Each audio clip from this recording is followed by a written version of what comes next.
Assalamu alaikum. Welcome back to another topic of geography for class 10th. Chapter number 3rd, water resource. ठीक है, इससे पहले आपने कुछ पॉइंट्स के बारे में जाना था, वाटर के बारे में, ठीक है, फैक्ट्स के बारे में, फिगर्स के बारे में, वाटर स्कैर्सिटी के बारे में या काजेज ऑफ वाटर स्कैर्सिटी के बारे में. उसमें आपने डिफरेंट काजेज के बारे में देखा, पढ़ा, ठीक है ना. No need to explain here. आज का जो टॉपिक है बच्चों वो है मैनेजिंग द वाटर रिसोर्स. किस तरह से हम वाटर रिसोर्सेज को मैनेज कर सकते हैं. हमारे पास कौन से तरीके हैं जिन तरीकों से हम पानी को मैनेज कर सकते हैं. सिंपली वाटर स्कैर्सिटी की प्रॉब्लम से छुटकारा हासिल करने के लिए to cope up with the water scarcity conserve and manage the water resources. मुख्तलिफ तरीक़ों से पानी को स्टोर किया जाता है. जैसे कि पुराने ज़माने में भी पानी को कहीं पे स्टोर रखा जाता था और आज के ज़माने में मॉडर्न टाइम्स में पानी को मल्टीपर्पज़ रिवर वैली प्रोजेक्ट्स में स्टोर किया जाता है. इसको मैं एक्सप्लेन करने जा रहा हूँ, मल्टीपर्पज़ रिवर वैली प्रोजेक्ट्स, ठीक है ना. मल्टीपर्पज़ रिवर वैली प्रोजेक्ट्स बहुत ही इंपॉर्टेंट क्वेश्चन है. हर साल एग्ज़ाम में प्यारे बच्चों पूछा जाता है. इंपॉर्टेंट क्वेश्चन है. यहाँ पे नाम से ही पता चलता है मल्टीपर्पज़ रिवर वैली प्रोजेक्ट्स. इसका इन प्रोजेक्ट्स का नाम क्यों रखा गया multipurpose river valley projects? Because इनसे हमें बहुत सारे ऑब्जेक्टिव्स हासिल होते हैं.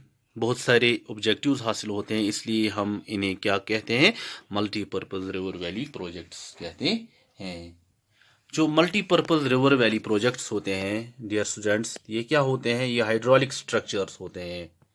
ये हाइड्रोलिक स्ट्रक्चर्स होते हैं. क्या होते हैं? Hydraulic structures. Now what are hydraulic structures? Now what are hydraulic structures? जो हाइड्रोलिक स्ट्रक्चर्स होते हैं, these are the structures which are created to divert the natural flow of water. These are the structures which are created to divert the natural flow of water. Such structures are called hydraulic structures. They are sophisticated structures like इनमें क्या आ जाते हैं? इनमें dams आ जाते हैं. क्या आ जाते हैं? डैम्स आ जाते हैं. वी कैन से जो स्टोन के बने होते हैं या जो रिजर्वायर्स होते हैं या लेक्स होते हैं या एम्बैंकमेंट्स होते हैं या कैनल्स होते हैं, जिन कैनल्स को हम डियर स्टूडेंट्स इरिगेशन के लिए, इरिगेशन पर्पस के लिए यूज करते हैं.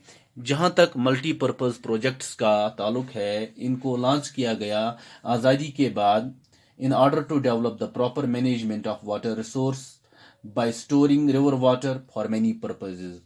जैसे कि दरियाओं का पानी स्टोर किया जाता है डिफरेंट पर्पजेज के लिए. लाइक आगे हम उसमें देखेंगे, ऑब्जेक्टिव्स में देखेंगे, ठीक है ना. जैसे कि इस पानी को फिर जनरेशन ऑफ हाइड्रो इलेक्ट्रिसिटी के लिए यूज़ किया जाता है, वहाँ से पावर हासिल किया जाता है, इरिगेशन पर्पस के लिए यूज़ किया जाता है, फ्लड कंट्रोल के लिए यूज़ किया जाता है, फिश ब्रीडिंग के लिए यूज़ किया जाता है, सॉइल कंजर्वेशन के लिए यूज़ किया जाता है. जो हमारे देश के पहले प्रधानमंत्री थे Pandit Jawaharlal Nehru, he proclaimed them as the temples of modern India. Pandit Jawaharlal Nehru जो थे, क्या प्रोक्लेम किया इन रिवर वैली प्रोजेक्ट्स को? किस नाम से पुकारा?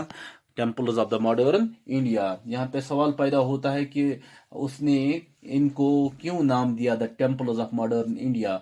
क्योंकि ये इनिशिएट करते हैं डेवलपमेंट ऑफ एग्रीकल्चर को, इनिशिएट करते हैं, या विलेज की इकोनॉमी होती है उसको इनिशिएट करते हैं. जैसे कि रैपिड इंडस्ट्रियलाइजेशन की वजह से या growth of the urban economy की वजह से. Getting my point? सिंपल सी बात है, पंडित जवाहरलाल नेहरू ने इनको modern temples of modern India इसलिए करार दिया क्योंकि ये इनिशिएट करते हैं डेवलपमेंट ऑफ एग्रीकल्चर, ठीक है ना, या विलेज इकोनॉमी को क्या करते हैं, विलेज इकोनॉमी को बूस्ट करते हैं. किस तरह से? With rapid industrialisation. Getting my point? Are you getting my point? इसके बहुत सारे ऑब्जेक्टिव्स हैं डियर स्टूडेंट्स. इसके बहुत सारे ऑब्जेक्टिव्स हैं. जो ये मल्टीपर्पज़ रिवर वैली प्रोजेक्ट्स हैं, इसके बहुत सारे ऑब्जेक्टिव्स हैं। इन ऑब्जेक्टिव्स को मैंने यहाँ पे हाईलाइट किया है, मेंशन किया है। एक एक करके आप देख लीजिए यहाँ पे क्या क्या ऑब्जेक्टिव हैं इसके। जैसे कि पहला जो है that is the generation of electric power. Economic survey of India 2005-2006 के मुताबिक जो ये प्रोजेक्ट्स हैं ये पावर जनरेट करते हैं, ठीक है। दूसरा ऑब्जेक्टिव है डियर स्टूडेंट्स सॉइल कंजर्वेशन। जो ये प्रोजेक्ट्स हैं ये सॉइल को कंजर्व करते हैं, जैसे कि जो speed of the river water होती है उसको स्लो डाउन किया जाता है। तीसरा जो है वो है फ्लड कंट्रोल। जो ये प्रोजेक्ट्स हैं ये फ्लड को कंट्रोल करते हैं कि जो एक्सेसिव वाटर होता है उनको रिजर्वायर्स में जमा रखा जाता है। तीसरा पर्पस जो है इरिगेशन है, ठीक। Getting my point, it is the fourth objective irrigation. जो ड्यूरिंग द ड्राई सीजन खुश्क मौसम के दौरान जो ये स्टोर्ड वाटर होता है इसको यूज किया जाता है, इस्तेमाल किया जाता है in order to irrigate the fields, ठीक है ना। और उसके बाद और एक ऑब्जेक्टिव मैंने डियर स्टूडेंट्स मेंशन किया है that is the afforestation. Getting my point, trees को दरख्तों को सिस्टमेटिकली प्लांट किया जाता है रिजर्वायर के अराउंड, ठीक है ना। उससे क्या होता है, उससे हमें मदद मिलती है कि जो नेचुरल इकोसिस्टम होता है या जो वाइल्ड लाइफ होती है वो प्रिजर्व रहती है, वो प्रोटेक्ट होती है, ठीक है। उसके अलावा इसका और एक ऑब्जेक्टिव डियर स्टूडेंट्स मैंने मेंशन किया दैट इज द टूरिज्म। जो ये रिजर्वायर्स होते हैं they also act as tourist destinations, tourist attractions, जहां पे लोग बोटिंग करते हैं, रिफ्रेश होते हैं। Getting my point. इसका और एक ऑब्जेक्टिव है उसको मैंने यहाँ पे मेंशन नहीं किया है, आप उसको ऐसे ही याद रखेंगे।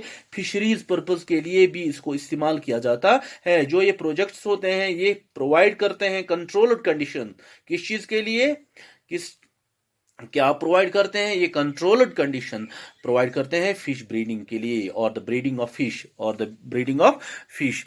यहाँ पे आपको माय डियर स्टूडेंट्स ये बात पता चली, आपके सामने ये बात आ गई, हाँ सच में इनको हम कह सकते हैं multipurpose river valley projects. Everyone try to catch these objectives. Getting my point. आपके सामने डियर स्टूडेंट्स ये बात आ गई कि ओब्वियसली हाँ हम कह सकते हैं सर, हम इनको कह सकते हैं। आपका रिस्पॉन्स बच्चों यही आएगा, हाँ सर इनको हम कह सकते हैं रिवर वैली प्रोजेक्ट्स, क्योंकि इनके मल्टीपर्पज रिवर प्रोजेक्ट्स, इनके ऑब्जेक्टिव से हमें पता चला this perform so many objectives, और सिंपली वी कैन से इससे हमें बहुत सारी ऑब्जेक्टिव्स, बहुत सारे फायदे हासिल होते हैं। That is why we call them the multi-purpose river valley projects. Getting my point? और उसके साथ साथ आपने यहाँ पे देखा ये इसके ऑब्जेक्टिव्स थे। ऑब्जेक्टिव्स के बाद इसके कुछ एडवर्स इफेक्ट्स भी हैं, इसके कुछ लिमिटेशंस भी हैं।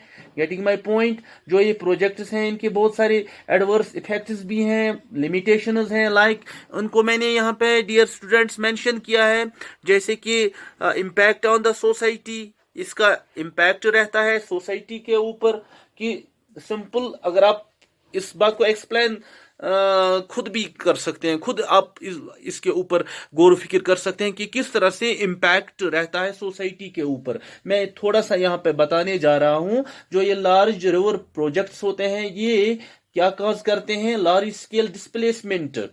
किन की डिस्प्लेसमेंट, जो लोकल कम्युनिटीज होती हैं उनकी डिस्प्लेसमेंट होती है, उनका जो कल्चर होता है, उनका जो लाइवलीहुड होता है वो डिस्प्लेस होता है बड़े पैमाने पे। और जो गरीब किसान होते हैं, पुअर फार्मर्स होते हैं, गेटिंग माय पॉइंट, उनसे उनकी जमीन छीनी जाती है। दैट इज वी कैन से कि सोसाइटी के ऊपर इसका इम्पैक्ट रहता है। Getting my point. दूसरा इम्पैक्ट जो है dear students that is the दूसरा लिमिटेशन जो है that is the environmental impact. Getting my point. Environment के ऊपर भी, फ्लोरा के ऊपर, प्लांट्स के ऊपर, फाना के ऊपर, ह्यूमन सेटलमेंट्स के ऊपर जो सबमर्ज होती हैं या जो डिस्प्लेस होती हैं वाटर से, या जो वाटर से डिस्प्लेस होती हैं, ठीक है ना। इसलिए आपने कभी सुना होगा, न्यूज़ में भी सुना होगा, अगर आप न्यूज़ सुनते होंगे तो आपने सुना होगा वहां पे कि बहुत सारी जगहों पे जहां पे डैम्स, ऐसे डैम्स बनते हैं, बड़े प्रोजेक्ट्स बनते हैं, तो वहां पे प्रोटेस्ट्स होते हैं जिन्हें एनजीओ, नॉन गवर्नमेंटल ऑर्गेनाइजेशंस भी सपोर्ट करते हैं, कि वो चाहते हैं कि ये डैम्स नहीं बनने चाहिए, ठीक है ना, क्योंकि इससे क्या होता है, इससे इन्वायरमेंटल इम्पैक्ट, इसका इन्वायरमेंटल इम्पैक्ट भी है, ठीक है ना। इसका और एक इम्पैक्ट है, that is impact on the aquatic life, that is impact on the aquatic life. जो ये रिजर्वायर में fish in the reservoir of the dam, fish in the reservoir of the dam, वो जो मछलियां उसमें होती हैं, दे डोंट गेट, उनको क्या नहीं मिलता है, उनको they don't get sufficient nutrient materials, उनको सफिशिएंट न्यूट्रेंट मटेरियल नहीं मिलता है। इसके अलावा इसके बहुत सारे इम्पैक्ट्स हैं, इसके बहुत सारे लिमिटेशंस हैं, लाइक कि जो क्रॉपिंग पैटर्न होता है उसमें भी चेंज आ जाती है। आपकी बुक में ये मेंशन है, आप इसको खुद पढ़ेंगे, ठीक है ना।